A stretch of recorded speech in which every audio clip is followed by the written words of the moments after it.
In the heart of Poland, nestled in the shadow of the towering Tatra Mountains, stood an ancient castle. This imposing structure, with its high stone walls and towering turrets, had seen countless generations pass through its halls.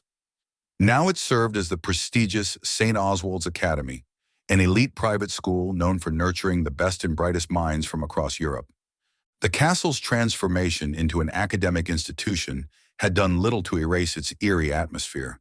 The corridors echoed with the whispers of the past, and the stone walls seemed to hold on to secrets that time had not managed to bury.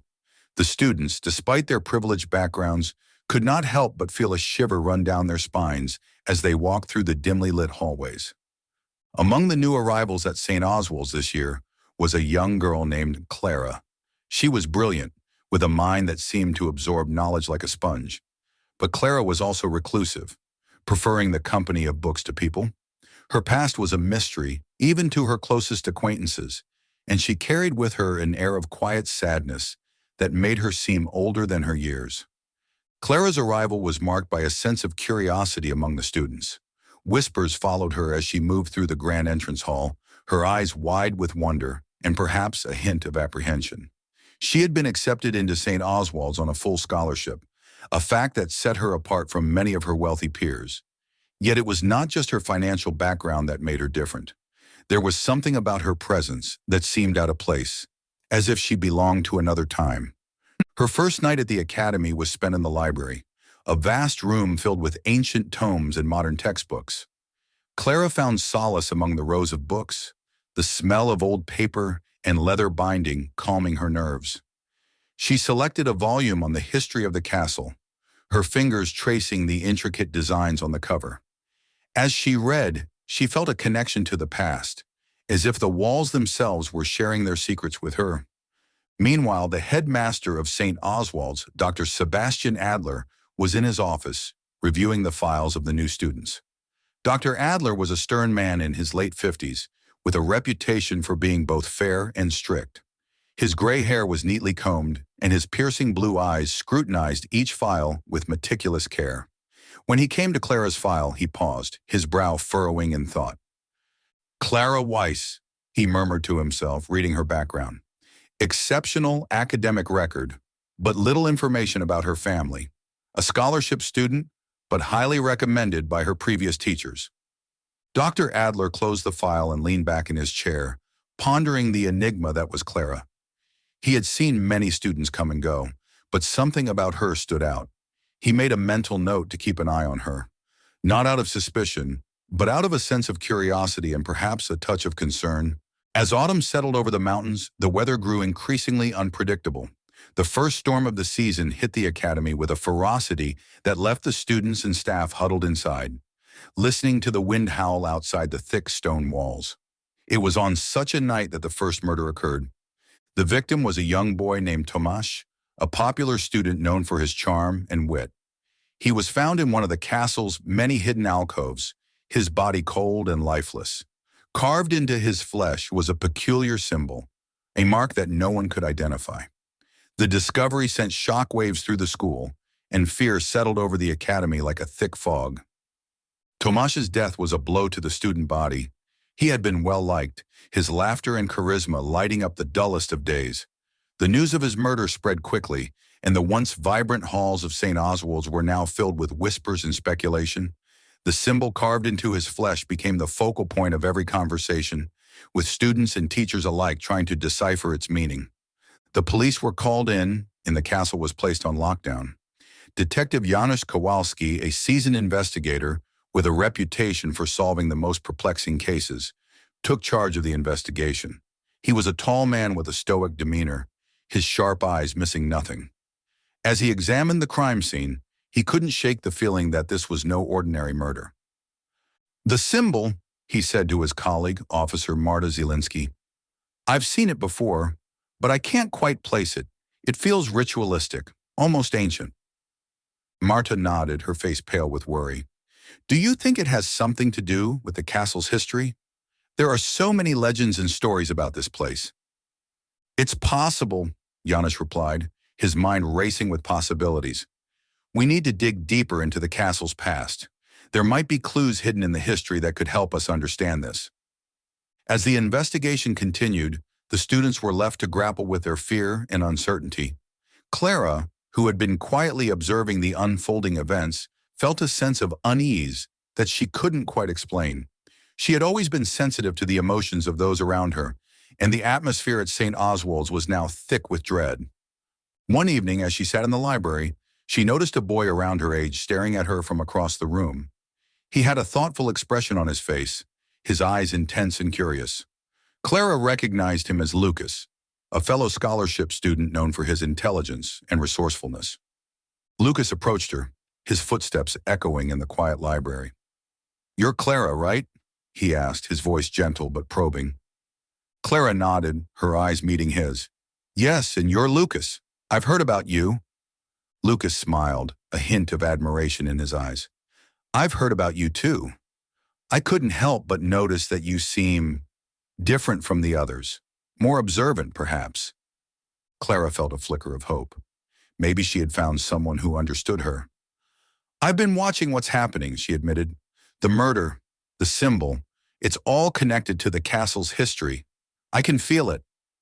Lukas's expression grew serious. "I agree. I think we need to find out more about the castle's past if we want to solve this mystery. Will you help me?" Clara hesitated for a moment, then nodded. "Yes, I'll help, but we need to be careful. Whoever did this is still out there, and they won't hesitate to strike again." With that, the two of them formed an unlikely alliance, united by their determination to uncover the truth. As the storm continued to rage outside, they delved into the history of St. Oswald's, searching for answers that lay hidden in the shadows. As the days turned into weeks and the storms continued to rage, the body count began to rise. Each victim was found with the same symbol carved into their flesh, and the sense of paranoia within the academy grew. Suspicion fell on two individuals. The first was Clara. Her reclusive nature and mysterious past made her an easy target for suspicion. She had been seen wandering the halls late at night, her eyes wide with fear. Some claimed to have heard her talking to herself, muttering in a language no one could understand. Rumors about Clara spread like wildfire. Some students whispered that she was a witch, using dark magic to control the storms and carry out the murders. Others believed she was possessed by a malevolent spirit, driven to kill by forces beyond her control. Clara, aware of the gossip, withdrew further into herself, her loneliness deepening with each passing day. The second suspect was Professor Alexander, a charming yet enigmatic figure who taught history at the academy. He was known for his deep knowledge of the castle's past, and some believed that he knew more about the murders than he was letting on. His demeanor, always calm and collected, began to seem sinister in the light of the recent events. Professor Alexander had an air of mystery about him that intrigued and unsettled those around him. He was a tall man with dark hair and piercing green eyes, his presence commanding attention. Students admired his intellect and charisma, but there was an underlying sense of unease that accompanied his every move. One evening, Lukas and Clara decided to confront Professor Alexander. They found him in his office, surrounded by books and ancient artifacts. The room was dimly lit, the flickering candlelight casting shadows on the walls. "Professor Alexander," Lukas began, his voice steady but cautious, "we need to talk to you about the murders." The professor looked up, his expression unreadable. "I understand your concern," he said calmly, "but I assure you, I have no involvement in these tragic events." Clara stepped forward, her eyes fixed on the professor. "We know that the symbol carved into the victims is connected to the castle's history. You must have some idea of what it means." Alexander's gaze softened slightly, and he leaned back in his chair. "The symbol," he murmured, "is indeed ancient. It belonged to a secretive cult that once inhabited this castle. They worshipped an old deity, believing that their rituals would bring them power and immortality." Lukas exchanged a glance with Clara, their suspicions confirmed. "Do you think the cult is still active?" Lukas asked. The professor's expression grew somber. "It's possible. The castle has many hidden chambers and passageways, and it's conceivable that the cult's descendants have continued their practices in secret, but I have no proof of this." As they left Alexander's office, Lukas and Clara felt a mixture of hope and dread. They were closer to understanding the mystery, but the danger was more real than ever. The cult, if it still existed, was capable of anything, and they knew they had to tread carefully. Determined to uncover the truth, Lukas and Clara formed a small group of students who shared their determination. Among them were Amelia, a brilliant linguist with a passion for ancient texts; Merrick, a tech-savvy student who could hack into the Academy's databases; and Anya, a fearless athlete with a talent for navigating the castle's hidden passageways.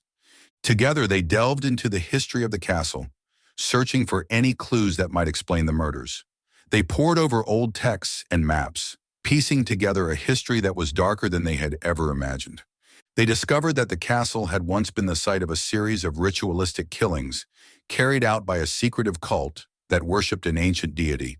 The symbol carved into the flesh of the victims matched the mark of the cult, suggesting that the murders were part of a larger, more sinister plan. As they dug deeper, Lukas and his friends began to suspect that the cult had never truly been disbanded. They believed that its members had gone underground, waiting for the right moment to strike again. The realization sent a chill down their spines, and they knew that they had to act quickly if they were to prevent more deaths. One evening, the group gathered in the library, surrounded by stacks of books and ancient manuscripts. Amelia had found a particularly intriguing text that detailed the cult's rituals and beliefs. She read aloud, her voice filled with a mix of fascination and dread. The cult believed that by performing these rituals during storms, they could harness the power of the elements and summon their deity, she explained. The symbol carved into the victims was a sigil meant to bind their souls to the deity, offering them as sacrifices. Merrick leaned forward, his eyes wide with disbelief. So the storms aren't just natural occurrences? They're part of the ritual? Amelia nodded. It seems that way. The cult's rituals were designed to coincide with the storms, amplifying their power and making the sacrifices more potent. Anya, who had been silent until now, spoke up. We need to find out where they're performing these rituals. If we can disrupt the ceremony, we might be able to stop the murders. Lukas agreed. We should start by exploring the hidden passageways and chambers. There are bound to be clues that will lead us to the cult's lair. With a renewed sense of purpose, the group set out to explore the castle's hidden depths. They navigated narrow corridors and secret passageways, their footsteps echoing in the silence. The air grew colder as they descended into the bowels of the castle, and a sense of foreboding settled over them. In one hidden chamber, they found an altar covered in dust and cobwebs. It was adorned with symbols matching those carved into the victim's flesh, and the sight sent a shiver down their spines. It was clear that the cult had used this place for their rituals, and the realization that they might still be active filled them with dread. As they continued their search, they stumbled upon a series of old journals written by members of the cult. The pages were filled with accounts of their rituals and beliefs, providing a chilling insight into their twisted minds. Lukas and his friends pored over the journals, piecing together the cult's history and uncovering their plans. It became clear that the cult was planning a final, climactic ritual that would coincide with the next storm. The ritual was meant to summon their deity and grant them unimaginable power, but it required a significant number of sacrifices. The students realized that they had to act quickly if they were to stop the cult and save their fellow students.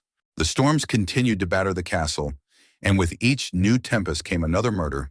The students and staff grew increasingly paranoid, and trust became a rare commodity. Whispers of a ghostly figure stalking the halls during the storms spread like wildfire, adding to the atmosphere of dread. Clara, despite the suspicion surrounding her, found herself drawn to Lukas and his group. She shared with them her own theories about the murders and helped them uncover more about the cult's rituals.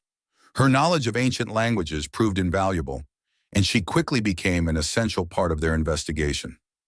One night, as the wind howled outside and lightning illuminated the darkened halls, Lukas and Clara ventured into the depths of the castle.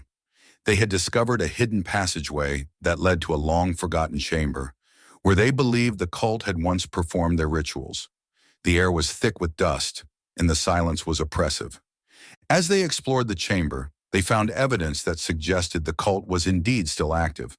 Old books and artifacts, carefully preserved, hinted at a dark purpose that had yet to be fulfilled. The realization that the cult might be operating from within the academy itself filled them with a sense of urgency. While searching the chamber, Clara noticed a ghostly figure standing in the corner, barely visible in the dim light. She froze, her heart pounding in her chest.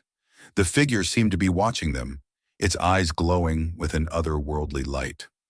"Do you see that?" Clara whispered, her voice trembling with fear.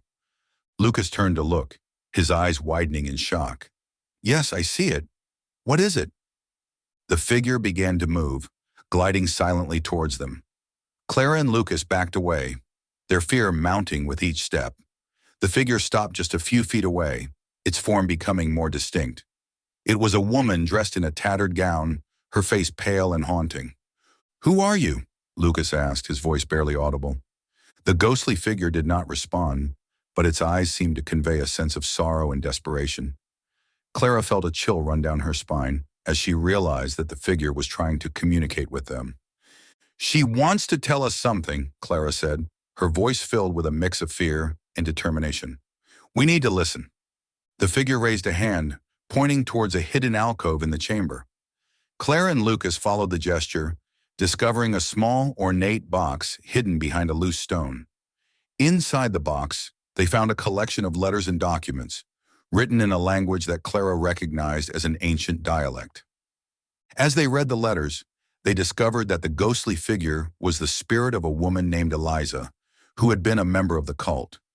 She had turned against them, realizing the darkness of their ways, and had tried to stop their rituals.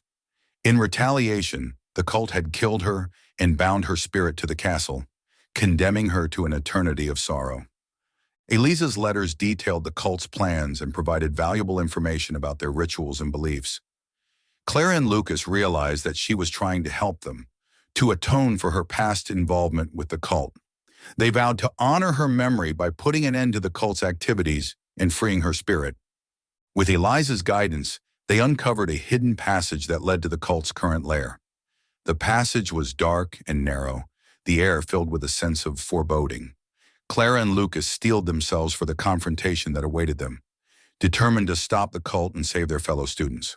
As Lukas and Clara continued their investigation, they began to piece together the true nature of the cult's plan. The symbols carved into the victim's flesh were part of a ritual meant to summon an ancient, malevolent entity. The storms, they realized, were not natural occurrences, but were instead tied to the cult's activities. Their suspicions of Professor Alexander deepened when they discovered a hidden compartment in his office, filled with books on ancient rituals and dark magic. Confronting him, they found themselves face to face with a man who was more than he appeared. His charming facade crumbled, revealing a fanatic who believed he was destined to bring about the return of the ancient deity. Alexander's eyes glowed with a manic intensity as he spoke of the deity and the power it would bring. "You don't understand," he said, his voice filled with fervor. "We are on the brink of something extraordinary. The deity will grant us power and immortality, and we will be unstoppable." Clara's heart pounded in her chest as she listened to his words. "You're insane," she said, her voice trembling with anger. "You're willing to sacrifice innocent lives for your twisted beliefs." Alexander's expression darkened. "Sacrifices are necessary for greatness. You cannot comprehend the magnitude of what we are trying to achieve." Lukas, his eyes filled with determination, stepped forward. "We will stop you, Alexander. We won't let you harm anyone else." The professor's laughter echoed through the room, cold and chilling. "You are mere children, playing at being heroes. You cannot stop what is destined to happen." As Alexander moved to attack, Clara and Lukas fought back with all their strength. The battle was intense, the room filled with the sounds of struggle and the clatter of ancient artifacts. With a final desperate effort, they managed to subdue the professor, binding him with ropes and locking him in the hidden compartment. Breathing heavily, Clara and Lukas looked at each other, their faces pale but determined. "We need to find the others," Clara said, her voice filled with urgency. "The ritual isn't complete, and there are still cult members out there." Lukas nodded, his expression grim. "Let's get the group together and put an end to this once and for all." They quickly made their way through the castle, gathering Amelia, Marek, and Anya. The group convened in a secluded room, their faces reflecting a mix of fear and determination. Clara and Lukas explained what they had discovered, and the others listened intently, their eyes widening with each revelation. Amelia's voice trembled as she spoke. "We have to stop the ritual before the next storm. If the cult succeeds in summoning the deity, it could mean disaster for all of us." Marek's fingers danced across his laptop keyboard as he pulled up maps and blueprints of the castle. "I've been able to hack into the old records. There are several hidden chambers that we haven't explored yet. One of them must be where the final ritual will take place." Anya, her eyes blazing with determination, clenched her fists. "Let's do this! We can't let them win!" As the group prepared for the confrontation, the storm outside grew in intensity. The wind howled like a chorus of lost souls, and lightning illuminated the darkened halls. The students and staff huddled together, their fear almost tangible. Clara, Lukas, Amelia, Marek, and Anya navigated the hidden passageways, their footsteps echoing in the oppressive silence. The air grew colder as they descended deeper into the castle, and a sense of foreboding settled over them. Eliza's spirit seemed to guide them, her presence a comforting beacon in the darkness. They finally reached a hidden chamber, its walls adorned with the symbols of the cult. The air was thick with the smell of burning incense, and the flickering candlelight cast eerie shadows on the walls. Cult members, their faces hidden behind masks, chanted in an ancient language, their voices rising and falling in a haunting melody. At the center of the chamber stood an altar, and on it lay a young girl, her eyes wide with fear. Clara recognized her as one of the students, a quiet girl named Sofia. The realization that she was to be the next sacrifice filled Clara with a surge of determination. "Stop!" Lukas shouted, his voice cutting through the chanting. The cult members turned, their eyes narrowing behind their masks. The leader, a tall figure draped in dark robes, stepped forward, his voice filled with authority. "You dare to interrupt the ritual? You have no idea of the power we are about to unleash." Clara stepped forward, her eyes blazing with defiance. "We know exactly what you're trying to do, and we won't let you succeed. This ends now." The leader's laughter echoed through the chamber, cold and chilling. "You are mere children, playing at being heroes. You cannot stop what is destined to happen." As the cult members moved to attack, the group fought back with all their strength. The battle was intense, the chamber filled with the sounds of struggle and the clash of metal. Anya's athletic prowess proved invaluable, her movements swift and precise. Marek used his tech skills to disrupt the cult's communication, while Amelia's knowledge of ancient languages helped them counter the chanting. Clara and Lukas focused on the leader, their determination unwavering. They fought with a desperation born of necessity, their movements synchronized as if guided by an unseen force. The leader's power was formidable, but their combined strength began to wear him down. With a final, desperate effort, Clara and Lukas managed to subdue the leader, disrupting the ritual and freeing Sofia. The storm outside reached its peak, the wind howling like a banshee. But as the ritual was broken, the winds began to die down, and the lightning ceased. The cult members, realizing that they had failed, fled into the night, leaving behind a scene of chaos and destruction. The group stood in the chamber, their breaths coming in ragged gasps. They had done it. They had stopped the cult and saved their fellow students.